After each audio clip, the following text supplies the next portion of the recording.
여러분, 진짜 옛날 사람 중에 얼마나 옛날 사람이냐면 1033년에 태어난 사람 중에 안셀무스라고 하는 사람이 있습니다. 이 사람이 유명해진 이유는 누구보다 빠르게 남들과는 다르게 하나님이 왜 인간이 되셨는지 아주 논리적으로 설명해준 사람입니다. 여기 보면 하나님은 왜 인간이 되셨나? 라고 되게 유창하게 한국어로 번역을 해놓은 것 같지만 사실 이 원문을 살펴보면 왜 하나님이 인간이 됐어? 라는 뜻이에요. 왜 하나님이 인간이 됐지? 라는 그런 뜻입니다. 자, 이 본문을 설교할 때 가장 핵심 단어로 삼는 게 순종이야. 근데 그게 어디서 수정이 돼야 되는지, 어디에서 우리가 잘못 생각하고 있었는지 오늘 한번 점검해보는 시간을 갖겠습니다. 우선 1절을 한번 볼게요. 1절에 보면은 무리가 몰려와서 예수님을 통해서 하나님의 말씀을 들었다라는 부분이 있었어요. 자, 그럼 여기에서 우리는 예수님이 얼마나 영향력을 가졌는지, 지금 제자가 한 명이라도 있어요, 없어요? 한 명도 없는 상태잖아. 지금 베드로를 이제 베드로야 내가 너를 사람을 낳는 업으로 사람을 취하게 하겠다 이제 가시는 장면에 제자가 있다? 아직 제자가 하나도 없는 상태다. 그때 무리가 몰려와서 예수님의 말씀을 들으려고 왔다는 것은 이미 예수님이 사람들 사이에서 어느 정도 유명해진 상태다 라는 걸 우리는 알 수 있어요. 자, 그러니까 베드로도 오늘 본문에서와 같이 예수님이 그 배에 그냥 뭐 사전에 협의된 거 없이 그 배에 그냥 올라타셨는데 올라타시고 나서 뭐라고 하시냐면 이제 육지에서 좀 이렇게 좀 거리를 띄어서 사람들하고 지금 전도사님이랑 여러분들이 좀 떨어져 있잖아요. 말하기 좀 편안한 거리를 좀 띄워줘라 라고 하니까 두말하지 않고 베드로도 띄워줍니다. 아직 예수님의 제자는 되지 않았지만 예수님이 뭔가를 말씀하실 때 도움을 드려야겠구나 라고 기꺼이 생각할 수 있는 정도는 되었다는 거예요. 자, 이 베드로가 있던 이 게네사렛 호수, 이 갈릴리 호수는 사람들이 바다라고도 생각할 수 있을 정도로 굉장히 큰 호수예요. 호수 끝에 서면 저 끝이 잘 안 보인대요. 그 정도로 큰 호수고, 그리고 여기에 풍랑이 굉장히 심해서 이 호수의 특성을 잘 알지 못하면 여기에서 큰 사고를 당하기 십상이었다고 합니다. 근데 베드로가 이렇게 예수님께서 청하셔서 이 배를 띄울 때 어떤 상태였냐면은 우리가 5절을 보면 이 베드로가 어떤 상태였는지 잠깐 가늠해 볼 수 있거든요. 베드로가 이렇게 이야기합니다. 선생님, 우리들이 밤이 새도록 수고하였으되 잡은 것이 없지만은, 그러니까 베드로가 어떤 상태다? 짜증이 이만큼 난 상태인 거예요. 왜 짜증이 났어? 밤이 새도록 여러분 수고했는데 아무것도 건진 것이 없으니까 짜증이 났죠. 근데 그런 상태의 베드로에게 예수님께서 갑자기 느닷없이 배에 올라타시더니 거리를 좀 띄워라 라고 말씀하셨다는 거예요. 자, 그리고 말씀을 마치시고 시몬에게 이렇게 조언하십니다. 깊은 데로 가서 그물을 내려 고기를 잡으라. 여러분, 베드로랑 예수님 중에 누가 전문가입니까? 누가 이 갈릴리 호수에서 잔뼈가 굵은 어부예요? 예수님! 여러분, 신뢰할 수 있어요? 여러분들이 예수님한테 복음은 좀 배울 수 있을지 몰라도 수학을 배운다, 국어를 배운다, 영어를 배운다라고 하면 일타 강사들을 찾아가지 않겠어요? 그런데 예수님이 수학은 이렇게 해야 돼, 영어는 이렇게 해야 돼. 예수님 복음이나 좀 하시고 히브리어나 좀 말씀하실 줄 아시지 수학에 대해 잘 모르시잖아요. 생각할 거 아니야. 베드로도 마찬가지였다는 거죠. 여기에서 누구보다 많이 그물질을 해본 사람은 베드로예요. 물고기는, 특별히 민물고기는 호수 밑바닥에 떠서 살아요. 그런데 지금처럼 무슨 쌍끌이 어선이 있어서 그물로 바닥을 긁는 것도 아니고 당시에 이 어업 기술 수준으로는 그냥 갈릴리 호수 근해에 있던 그물이 바닥에 닿을 때까지 내려갈 정도의 거기에 그물을 내려야 물고기가 잡히는 거예요. 깊은 데로 가서 물고기를 잡으라고 하니까 그물도 닿지 않는데, 여러분 잠자리채를 가지고 잠자리가 막 날아다닌다고 해서 공중에서 잠자리채를 막 휘두르면 잠자리가 잡힙니까? 지금 그걸 요청하시는 거예요. 자, 저기 잠자리 많다. 이렇게 잠자리 새로 잡아. 하면 여러분 쉽게 따라서 잡겠어요? 내가 지금 잠자리 잡은 경력이 몇 년인데 그걸 여러분들이 하시겠냐 말이에요. 지금 그 요청을 예수님이 베드로에게 하시는 겁니다. 그래서 베드로가 뭐라 그래요? 선생님, 우리들이 밤이 새도록 수고하였으되 잡은 것이 없지만은 말씀에 의지하여 내가 그물을 내리리다 하고. 여러분 여기서 뭐가 느껴져요? 아, 베드로가 순종했구나. 마음에 들진 않지만 순종했구나 라는 마음이 느껴지십니까? 전도사님은 오히려 부글부글 끓어오르는 베드로의 분노가 느껴져요. 그래서 이거 뭐 하는 거예요? 먹고 떨어지라는 거죠. 내가 이렇게 해서 절대 안 될 거 아는데 만약에 이렇게 해서 안 된다는 게 증명이 되면, 밝혀지면 이제 예수 더 이상 나를 귀찮게 하지 마세요.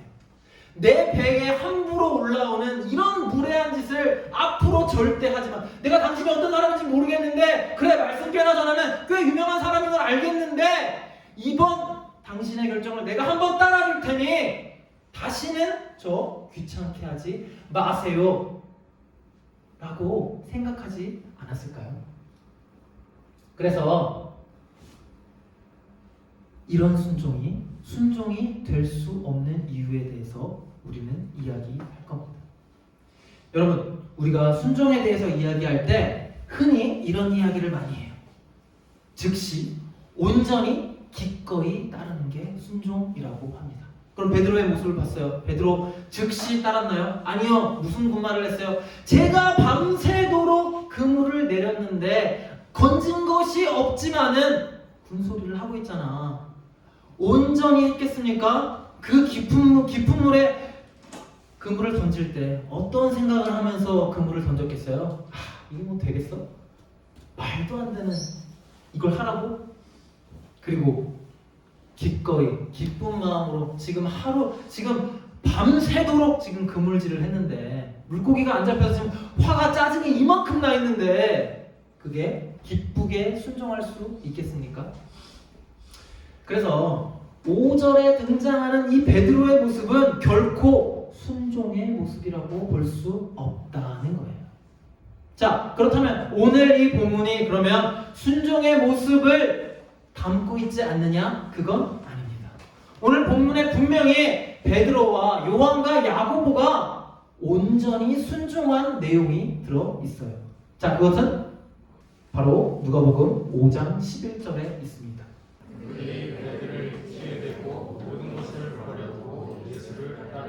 그래요, 여러분. 이게 순종입니다. 즉시 온전히 기꺼이 따르는 게 순종이에요. 자, 이런 베드로의 순종이 있기까지 어떤 일이 있었죠? 어떤 일이 벌어졌죠? 베드로가 생각했던 말도 안 되는 일, 그 일이 벌어진 겁니다. 어떤 일이 벌어졌어요? 그물을 내렸는데 깊은 데로 가서 한낮에, 여기 지금 아침에 해가 중천에 떴는데 그때 그물을 내렸는데 물고기가 엄청나게 많이 잡힌 거예요. 말도 안 되는 일들이 벌어진 겁니다. 이런 일이 벌어지니까 베드로가 놀란 거죠. 그리고 베드로가 예수님을 하나님으로 믿기 시작한 겁니다. 그래서 기꺼이 온전히 즉시 그의 제자가 되겠다고 자기의 모든 것을 버리고 예수를 따르게 된 겁니다. 여러분, 이때 베드로가 그의 한 척의 배도 아니에요. 배들이라고 나오죠. 배를 포기했을 때 이게 아까운 마음이 들었을까요? 망설였을까요? 전혀 그렇지 않다는 거예요. 여러분, 이게 우리가 추구해야 될 진정한 순종의 모습인 거예요. 그렇다면 순종은 무엇을 바탕으로 해야 되냐? 순종은 바로 이해를 바탕으로 해야 되는 것입니다.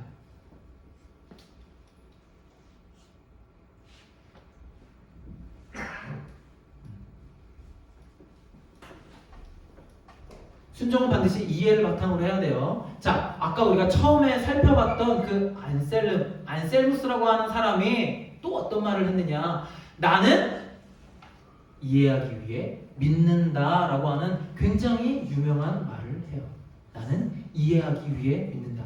여기 뭐가 들어있어요? 우리는 믿기 위해서 이해가 필요하다라는 게 여기에 들어있는 거예요. 우리는 덮어놓고 믿으려고 하고 덮어놓고 믿는 믿음이 더 좋은 거라고 생각하지만 덮어놓고 순종하는 것이 더 좋은 순종이라고 생각하지만 무엇보다 우리가 하나님을 이해했을 때 우리가 온전히 즉시 그리고 기꺼이 순종할 수 있는 우리의 마음이 생기는 것입니다.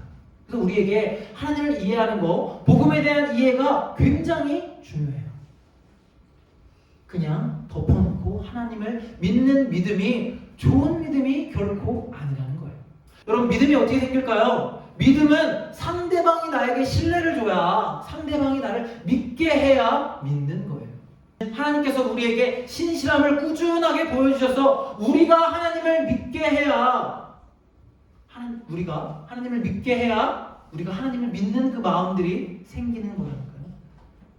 그래서 우리에게 올바른 순종의 모습이 무엇인지 보여주는 것은 5절이 아니라 10절이라는 것입니다. 아까 예수님께서 베드로를 찾아오셨다고 했어요.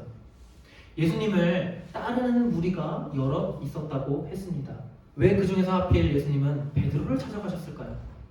예수님이 실력이 안 되고 능력이 안 돼서 로마 황제는 내 말을 따를 것 같지 않으니까 베드로를 찾아가야겠다라고 생각하셨을까요? 여기에 하나님이 인간이 되셨다라는 것에 의미가 포함되어 있습니다. 갑자기 무슨 소리냐 할 수 있지만 여러분, 하나님이 인간이 되셨다는 것은 그 성육신이라는 것의 의미는 하나님이 육신을 입으셨다, 육신 안으로 들어가셨다, 육신으로 태어나셨다라고 하는 그 의미가 있기도 하지만 인간이라고 하는 그 사회 시스템 안으로 들어오셨다는 의미도 있는 거예요. 인간이 되신 하나님은 무슨 일을 하셨냐? 이제 드디어 사람을 사람으로 보기 시작하신 겁니다. 우리는 사람을 사람으로 보기보다는 사람을 숫자로 보고 사람을 등급으로 보고 사람을 돈으로 보는 경향이 있어요. 저 사람이 나에게 얼마나 도움이 될 것이냐 계산하고 저 사람이 나에게 무슨 이익을 줄 거냐 계산하기 바쁜 사람들이라는 거예요. 그런데 예수님은 당당히 베드로를 찾아가셨습니다. 여러분, 베드로가 어떤 사람인가요? 베드로가 그렇게 영향력 있고 베드로가 그렇게 뛰어나고 대단한 사람인가요? 그렇지 않죠. 그런데 예수님은 베드로를 찾아가셨다는 거예요. 우리가 사람을 사람으로 보지 않고 사람을 숫자로, 등급으로, 돈으로 보고 있는 그 인간 사회 시스템 안에 그 죄악 가운데 와서 우리가 사람을 사람으로 봐야 하는 그 이유에 대해서 성육신을 통해 인간 사회에 들어오심을 통해 우리에게 보여주셨다라는 것입니다. 여러분, 앞으로 베드로가 사람을 낚는 어부가 된 것처럼 여러분들도 사람을 취하는, 사람을 낚는 어부가 되시게 될 겁니다. 여기에서 사람을 낚는 어부라는 것은 여러분의 이익을 위해서 사람을 편취하고 그들을 통해서 이익을 탈취하는 그런 역할을 하는 게 아니라 사람을 사람으로 대우하고 사람을 사람으로 보라는 거예요. 그걸 예수님께서 직접 우리에게 보여주신 것입니다. 특별히 다니엘서에 이런 말씀이 써 있어요. 지혜 있는 자는 궁창의 빛과 같이 빛날 것이요 많은 사람을 옳은 대로 돌아오게 한 자는 별과 같이 영원토록 빛나리라. 여러분, 많은 사람을 옳은 대로 돌아오게 하는 게 어떤 일이라고 생각하세요? 서울대 가는 것 같이 두 손 꼭 잡고 공부 열심히 해서, 물론 그것도 옳은 대로 가는 길이겠죠. 하지만 여러분들이 복음에 대해 점점 더 많은 이해를 하고 그리고 세상살이 그리고 우리의 삶을 통해서 세상에 중요한 것이 무엇인가라고 지속적으로 판단하고 생각하고 여러분들이 그거에 대한 깊은 고민을 할 때 정말 좋은 길은 예수님한테 인도하는 길이라는 사실을 여러분들 알게 될 거예요. 그리고 베드로가 앞으로 사람을 낚는 어부, 사람을 취하는 어부로 활동을 하게 될 텐데 여러분들 또한 그런 베드로와 같은 삶을 살아가게 될 것이라는 것입니다. 예수님께서 깊은 데로 가서 그물을 던져라 할 때 베드로의 반응이 어땠나요? 베드로의 모습이 어땠어요? 여러분들이 보기에 보기 좋았나요? 여러분들이 보기에 참 우리가 모범으로 삼아야 될 사람이다라는 생각이 드셨나요? 아니죠. 그런 베드로에게 예수님이 찾아가셔서 그런 베드로를 시몬이었던 사람을 갈릴리 호수에 넘치고 넘치는 그 흔하디 흔한 모래와 같다는 그 의미의 시몬이라는 사람을 예수님이 반석이라는 이름을 지어주시며 그를 변화시켰다는 사실을 우리는 알아야 합니다. 이게 하나님께서 성육신하셔서 인간이라고 하는 그 사회 시스템 속에 들어오셔서 인간과 다른 면을 보여주시고 그리고 우리가 사람으로서 사람을 어떻게 대해야 되는지 우리에게 모범을 보여주신 좋은 사례라고 할 수 있어요. 제자들에게 너희는 사람을 낚는 어부가 되어줘. 너희는 제발 사람을 낚는 어부가 되어줄 수 없겠니라고 말씀하신 게 아니라 너희는 반드시 사람을 낚는 어부들이 될 거야 라고 이렇게 예수님이 말씀하셨어요. 그리고 실제로 베드로의 인생이 지금은 좀 연약하고 지금은 좀 부족하고 지금은 조금 아리송해 보이더라도 실제로 그렇게 예수님이 하신 말씀대로 되었다는 것, 사람을 낚는 어부가 되었다는 것, 그리하여 그 믿음이 우리 선생님들에게 전해지고 그리고 그 믿음이 다시 여러분들에게 전해지고 있다는 사실을 여러분들 깊이 깨달으시길 바랍니다. 여러분, 성육신은 하나님이 인간이 되신 그 과정이에요. 그렇다면 우리가 하나님처럼 되는 과정은 무엇일까요? 그건 바로 성화라고 합니다. 우리가 하나님이 되는 건 아니지만 하나님처럼 되는 거예요. 인간이 선악과를 처음 접했을 때 죄는 그걸 먹으면 우리가 하나님처럼 된다라고 이야기를 했는데 그건 거짓말이었죠. 우리가 하나님처럼 되는 길은 예수님밖에 없다는 사실을 우리는 알아야 돼요. 우리가 성화되어 사람을 사람처럼 볼 수 있는 그 눈을 가지고 예수님을 닮아가시는 여러분들이 되시길 바랍니다. 기도하겠습니다.